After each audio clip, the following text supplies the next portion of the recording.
No, hai, învârtiți-vă să vadă tati rochița de ea. Așa, bravo. Cu ce ai rochiță? Cu cine ai rochiță de ea?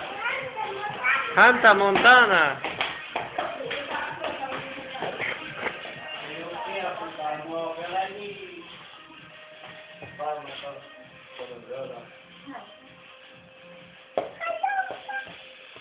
Haideți aici afară.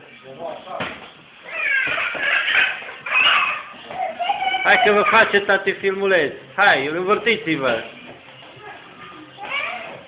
Cu rochița. Uite-l și pe Eric elegant s-a îmbrăcat, dacă și voi v-ați îmbrăcat elegante. Cine e eleganta lui tati?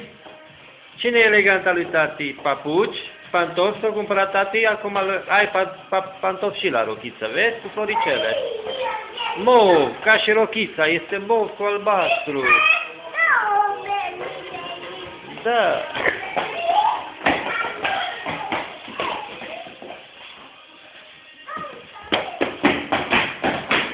Mă lasă acum, hai că o să-ți-l leie, Oli.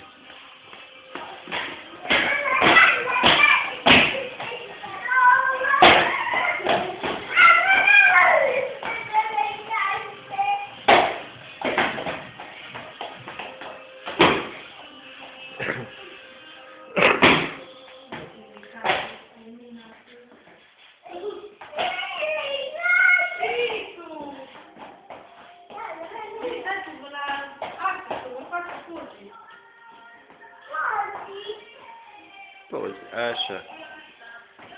Dansăm? Hai, dă tati. Haideți, fetelor, băieți, haideți.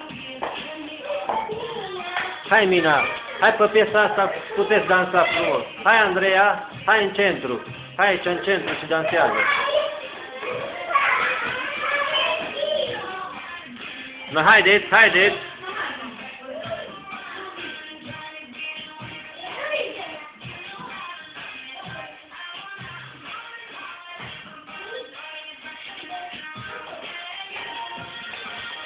Ține un pic și spălă. Haideți la tati, hai la tati. Ce să fac? Cu sâmbărate, haideți copii. Haide, Mina. Hai să dansăm. Să rușine acum. Uite, Dubi. Dă-i mână. Așa. Mina. Cine cântă? Rihana. Rihana. Dă-i tati. Ăla. Așa, bravo. Opa-tu!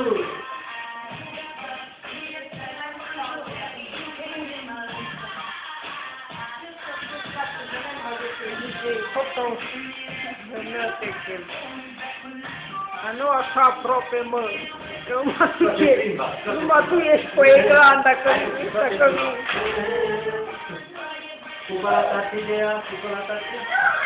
Hai de-i cupă la tati. De-i cupă la tati. La mea nu vrei să dai cupă. Nu la mea e. Nu la mea e. Iubica. Jos. Dansa.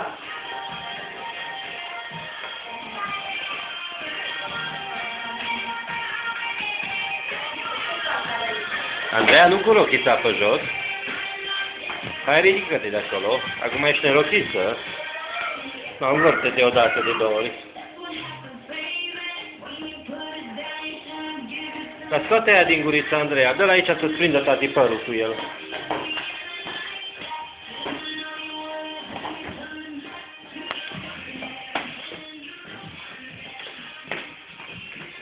S-o ascuns Mina, e rușine la Mina.